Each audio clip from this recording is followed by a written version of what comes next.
नमस्कार दोस्तों, आज मैं आपको सावन बृहस्पतिवार व्रत की कथा सुनाने जा रही हूँ। प्रेम से बोलिए बृहस्पति देव की जय हो। बहुत समय पहले की बात है। भारतवर्ष में एक राजा राज्य करता था। वह अति प्रतापी एवं दानी था। वह प्रतिदिन मंदिर में भगवत दर्शन करने जाता था और गुरु ब्राह्मण की सेवा भी करता था। उसके द्वार से कोई भी याचक निराश नहीं लौटते। वह प्रत्येक गुरुवार का व्रत रखता और पूजन करता। हर दिन गरीबों की मदद करता। परंतु यह सब बातें उसकी रानी को पसंद न थी। वह न व्रत करती, न किसी को एक भी पैसा दान के रूप में देती। वह राजा को भी ऐसा करने से रोकती थी। यह उस समय की बात है जब राजा शिकार खेलने वन को चले गए थे। महल में सिर्फ रानी और दासी थी। उस समय गुरु बृहस्पति साधु का रूप धारण कर राजा के दरवाजे पर भिक्षा मांगने आए। साधु ने रानी से भिक्षा मांगी तो वह कहने लगी, हे साधु महाराज, मैं इस दान पुण्य से तंग आ गई हूँ। इस काम के लिए मेरे पतिदेव ही बहुत हैं। अब आप ऐसी कृपा करें कि यह सारा धन नष्ट हो जाए ताकि मैं आराम से रह सकूं। साधु का भेष धरे बृहस्पति देव ने कहा, हे देवी, तुम बड़ी विचित्र हो। संतान और धन से कोई भी दुखी नहीं होता, सभी इसे चाहते हैं। पापी भी पुत्र और धन की इच्छा करता है। अगर तुम्हारे पास बहुत सा धन है तो भूखे मनुष्यों को भोजन कराओ, ब्राह्मणों को दान दो, प्याऊ लगवाओ, धर्मशालाएं बनवाओ, कुआं, तालाब, बावड़ी, बाग बगीचे आदि बनवाओ तथा निर्धनों की कुंवारी कन्याओं का विवाह कराओ। साथ ही यज्ञ आदि करो। इस प्रकार के कर्मों से तुम्हारे कुल का एवं तुम्हारा नाम लोक परलोक में प्रसिद्ध होगा एवं तुम्हें स्वर्ग लोक की प्राप्ति होगी। किंतु वह मूर्ख रानी साधु की इन बातों से खुश नहीं हुई। वह बोली, हे साधु महाराज, मुझे ऐसी संपत्ति की आवश्यकता नहीं जो मेरे काम न आए तथा जिनको मैं अन्य लोगों को दान दूं, जिनको रखने और संभालने में ही सारा समय नष्ट हो जाए। साधु ने रानी को समझाने का बहुत प्रयास किया, परंतु रानी अपनी बात पर अड़ी रही। तब साधु ने कहा, हे देवी, यदि तुम्हारी ऐसी इच्छा है तो मैं जैसा तुम्हें बताता हूँ तुम वैसा ही करना। बृहस्पतिवार के दिन गोबर से घर को लीपना, अपने केसों को पीली मिट्टी से धोना, केसों को धोते समय स्नान करना, राजा से कहना कि वह भी हजामत बनवाए, भोजन में मांस मदिरा खाना, कपड़े धोबी के यहाँ धुलने को देना। इस तरह 7 बृहस्पतिवार निरंतर करने से तुम्हारा सब धन नष्ट हो जाएगा। ऐसा कहकर साधु रूपी बृहस्पति देव अंतर ध्यान हो गए। रानी ने साधु के कहे अनुसार ही 7 बृहस्पतिवार वैसा ही करने का विचार किया। साधु के बताए अनुसार करते हुए उसे केवल 3 बृहस्पतिवार ही बीते थे कि उसकी समस्त धन संपत्ति नष्ट हो गई। भोजन के लिए भी परिवार तरसने लगा तथा सांसारिक भोगों से दुखी रहने लगा। इस प्रकार के अभावग्रस्त जीवन से तंग आकर एक बार राजा रानी से कहने लगा कि हे रानी, तुम यहाँ पर रहो, मैं दूसरे देश को जाता हूँ, क्योंकि यहाँ पर मुझे सभी मनुष्य जानते हैं, इसलिए मैं यहाँ कोई कार्य नहीं कर सकता। देश चोरी परदेश भीख के समान है। ऐसा कहकर राजा परदेश को चला गया। वहाँ जंगल से लकड़ी काट कर लाता और उन्हें शहर में बेचकर अपना जीवन यापन करने लगा। राजा के जाने के पश्चात इधर उसके बिना रानी और दासियां दुखी रहने लगी। किसी दिन भोजन मिलता तो किसी दिन जल पीकर ही रहना पड़ता था। एक समय रानी और दासियों को 7 दिन बिना भोजन के व्यतीत हो गए तो रानी अपने दासी से बोली, हे दासी, यहाँ पासी के नगर में मेरी बहन रहती है जो बहुत धनवान है। तू उसके पास जा और वहाँ से 5 सेर बेझर मांग कर ला, जिससे कुछ समय के लिए गुजर बसर हो जाए। दासी उसकी बहन के पास गई। उस दिन बृहस्पतिवार का दिन था। रानी की बहन उस समय ध्यानमग्न होकर पूजा कर रही थी।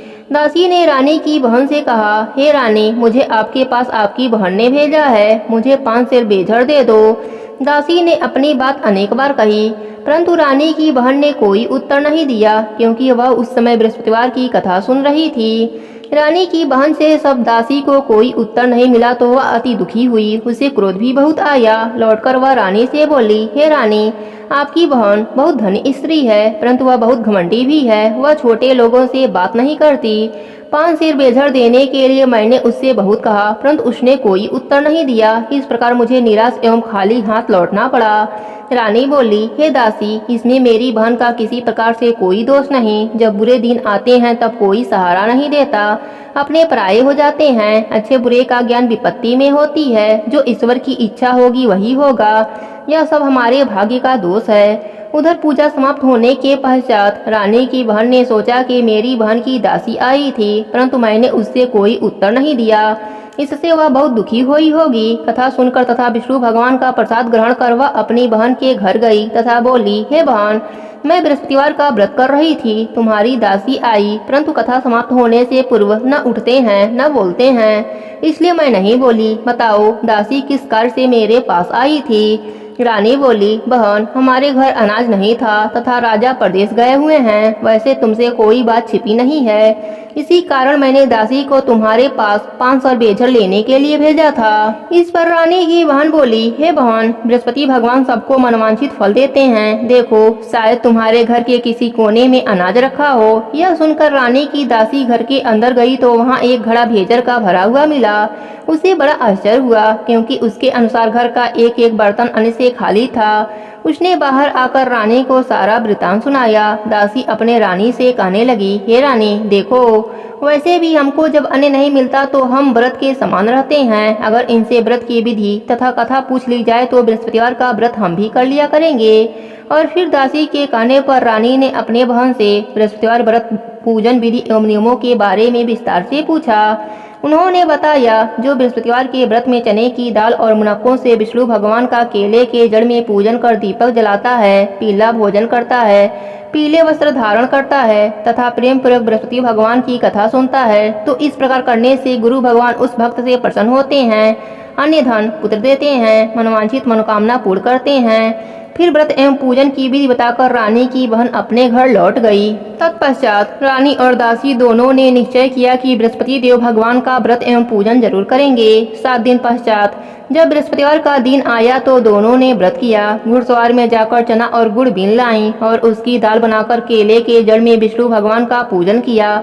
अब पीला भोजन कहाँ से आए, यह सोचकर दोनों बड़ी दुखी हुई, परंतु उन्होंने व्रत किया था, इसलिए बृहस्पति देव भगवान उनसे प्रसन्न थे। एक साधारण व्यक्ति के रूप में वे 2 थाली में सुंदर पीला भोजन लेकर आए और दासी को देकर बोले, हे दासी, यह भोजन तुम्हारी और रानी के लिए है, तुम दोनों इसे ग्रहण कर लो। दासी भोजन पाकर अति प्रसन्न हुई और रानी से बोली, हे रानी, भोजन कर लो। रानी को भोजन के विषय में कुछ नहीं पता था, इसलिए वह दासी से बोली, जा तू ही भोजन कर, क्योंकि तू व्यर्थ ही हमारी हंसी उड़ाती है। दासी बोली, हे रानी, एक व्यक्ति भोजन देकर गया है। रानी बोली, वह भोजन तेरे लिए ही कर देकर गया होगा, इसलिए तू ही भोजन कर। दासी ने कहा, हे रानी, वह व्यक्ति हम दोनों के लिए 2 थाली में भोजन देकर गया है, अतः मैं और आप दोनों ही साथ साथ भोजन करेंगे। फिर दोनों ने गुरु भगवान को धन्यवाद एवं नमस्कार कर भोजन प्रारंभ किया। उसके बाद से दोनों प्रत्येक बृहस्पतिवार को गुरु भगवान का व्रत और पूजन करने लगी। बृहस्पति भगवान की कृपा से उन दोनों की भोजन एवं धन की कमी दूर हो गई, परंतु रानी फिर पहले की तरह आलस्य करने लगी।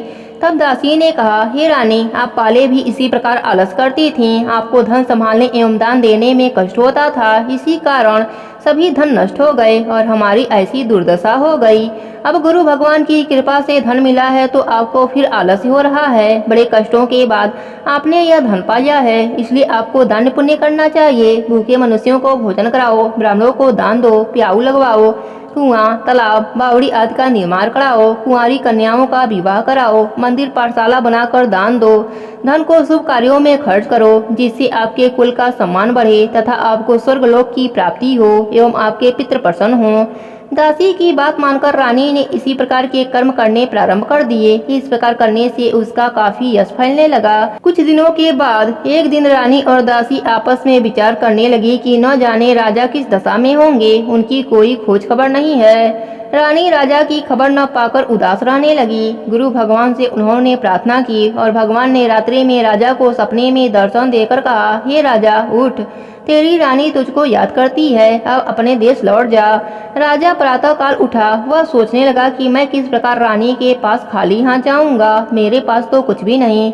स्त्री जात खाने और पहनने के ही साथी होती हैं, पर प्रभु की आज्ञा मानकर वह अपने नगर को चलने को तैयार हुआ। प्रदेश में राजा बहुत दुखी रहने लगा। प्रतिदिन जंगल से लकड़ी बीनकर लाता और उसे शहर में बेचकर अपने दुखी जीवन का बड़ी कठिनाई से व्यतीत करता था।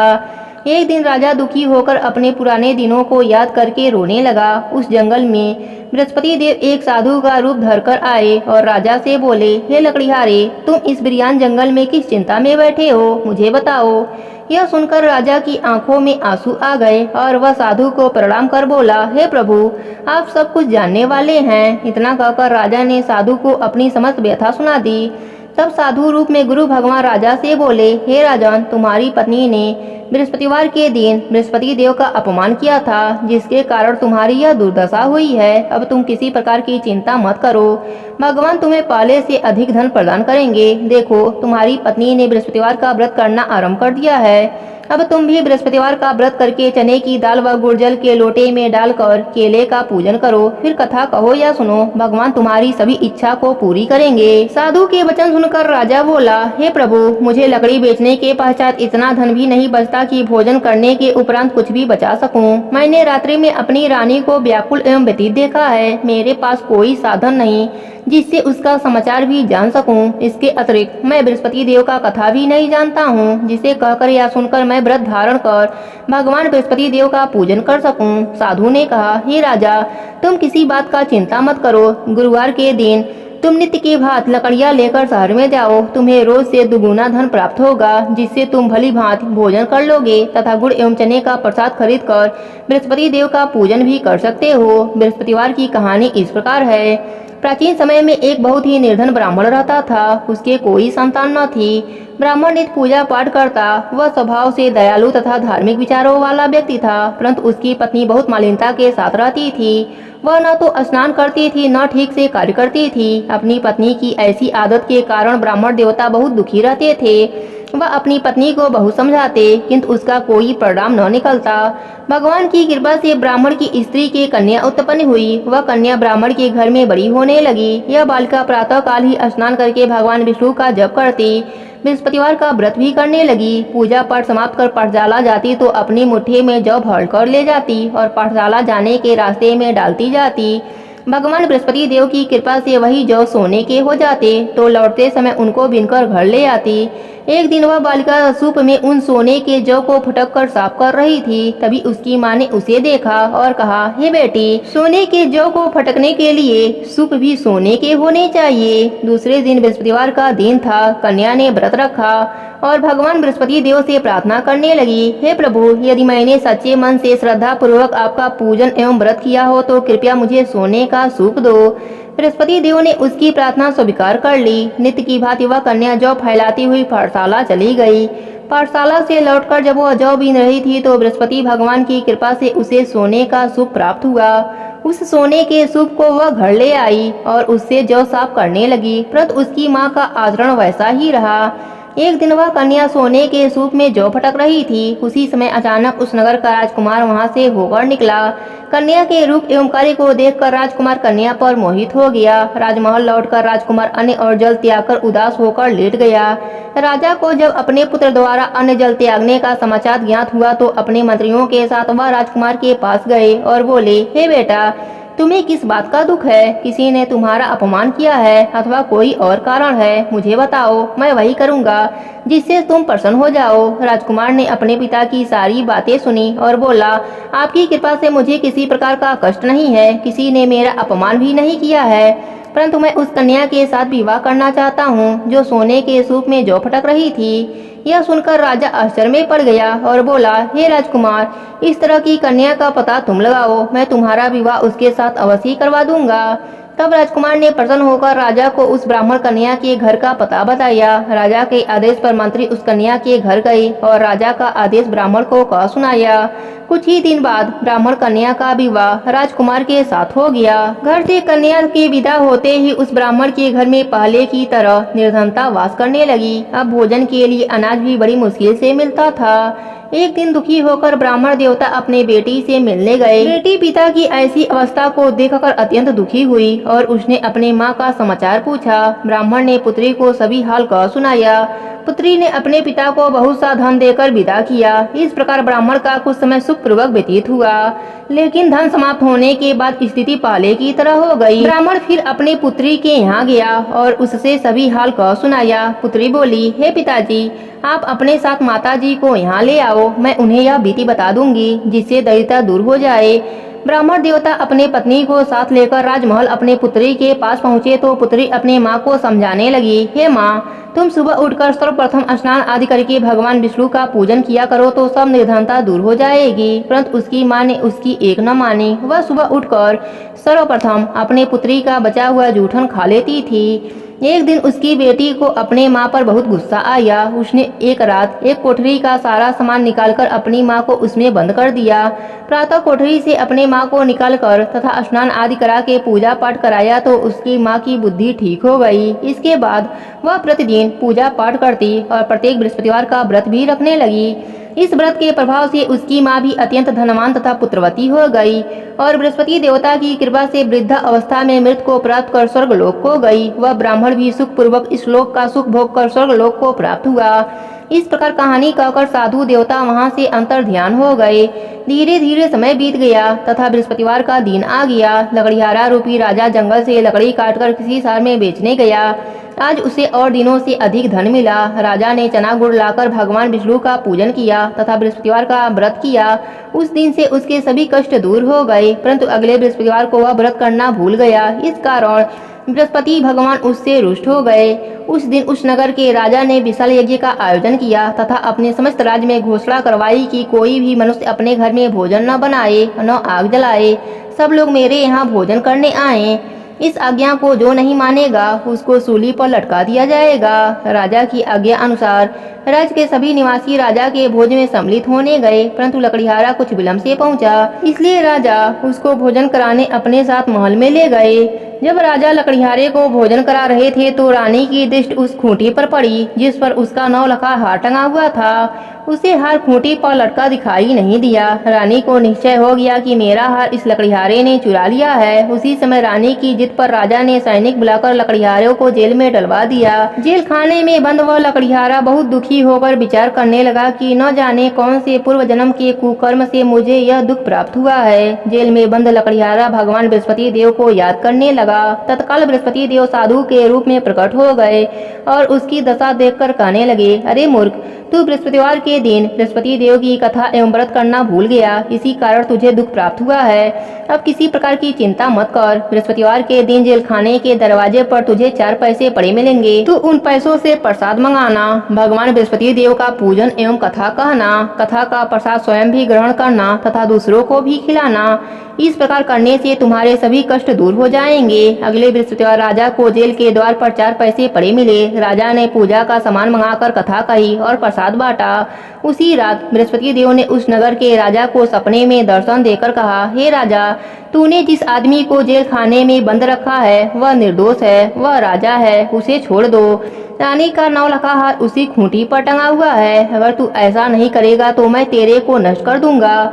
राजा सुबह उठा और खूंटी पर हाथ टंगा देखकर लकड़ियारे को बुलाकर उससे क्षमा याचना की तथा राजा को योग्य सुंदर वस्त्र आभूषण भेंट कर उसे विदा किया। बृहस्पति देव की आज्ञा अनुसार राजा अपने नगर को चल दिया। जब वह नगर के निकट पहुंचा तो उसे बहुत आश्चर्य हुआ। वहाँ पाले से अधिक तालाब, बाग और कुएं तथा बहुत सी धर्मशालाएं, मंदिर आदि बने हुए थे। राजा ने जब नगरवासियों से पूछा कि यह बाग, तालाब, धर्मशालाएं एवं कुएं किसके द्वारा बनवाए गए हैं, तब नगर के सभी लोग कहने लगे कि यह रानी और दासी द्वारा बनवाए गए हैं। राजा को बहुत आश्चर्य हुआ, परंतु क्रोध भी बहुत आया।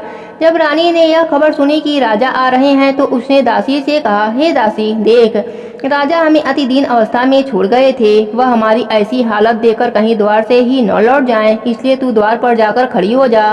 रानी की आज्ञा अनुसार दासी दरवाजे पर जाकर खड़ी हो गई। जब राजा आए तो उन्हें अपने साथ महल में लिवा आई।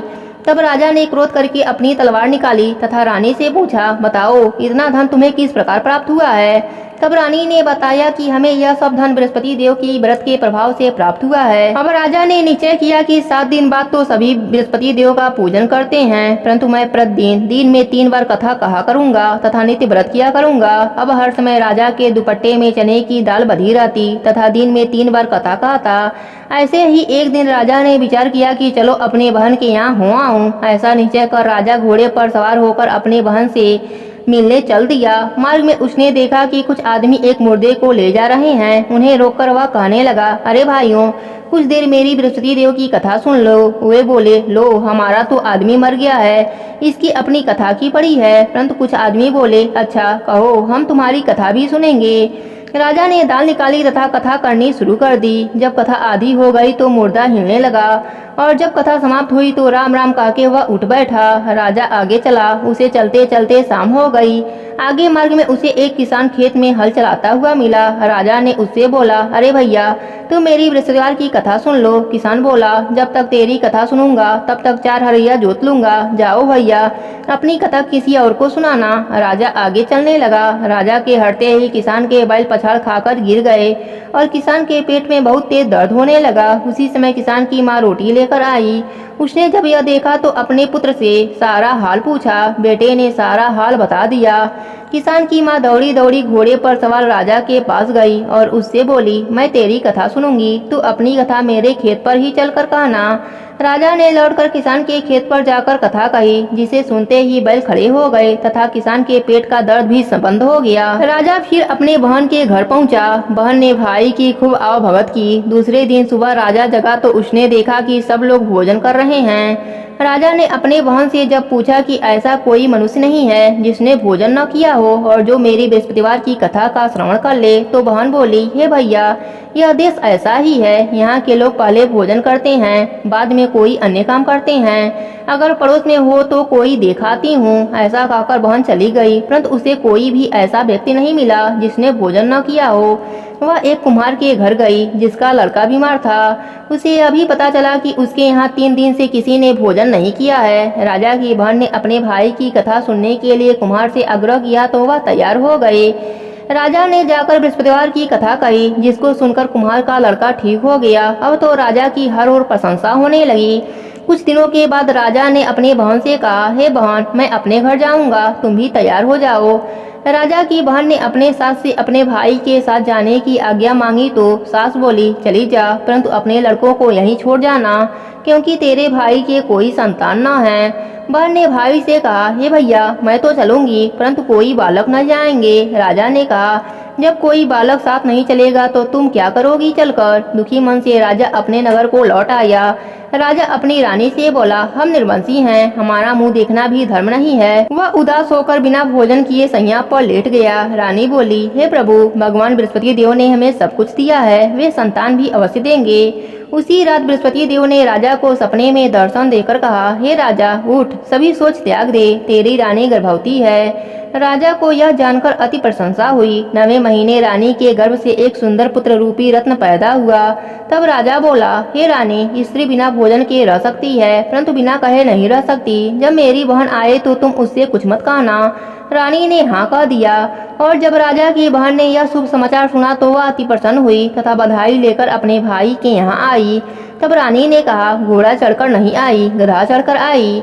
राजा की बहन बोली, भैया, मैं इस प्रकार न कहती तो तुम्हें औलाद कैसे मिलती। भगवान बृहस्पति देव ऐसे ही हैं, जैसे जिसके मन में कामनाएं हैं सभी को पूर्ण कर मनवांछित फल देते हैं। जो श्रद्धा पूर्वक बृहस्पतिवार का व्रत करता है तथा कथा पढ़ता या सुनता है और दूसरों को सुनाता है, बृहस्पति देव उसकी सभी मनोकामना पूर्ण करते हैं। बृहस्पति देव उसकी सदैव रक्षा करते हैं। जैसे रानी और राजा ने बृहस्पति देव की कथा का गुणगान किया, उनकी सभी इच्छाएं बृहस्पति देव ने पूरी की। इसलिए सबको कथा कहने तथा सुनने के बाद बृहस्पति भगवान का प्रसाद ग्रहण करना चाहिए तथा सच्चे मन से एवं भावना से भगवान बृहस्पति देव का मनन करते हुए उनकी सदा जय जयकार करनी चाहिए। प्रेम से बोलिए बृहस्पति देव की जय हो, विष्णु भगवान की जय हो।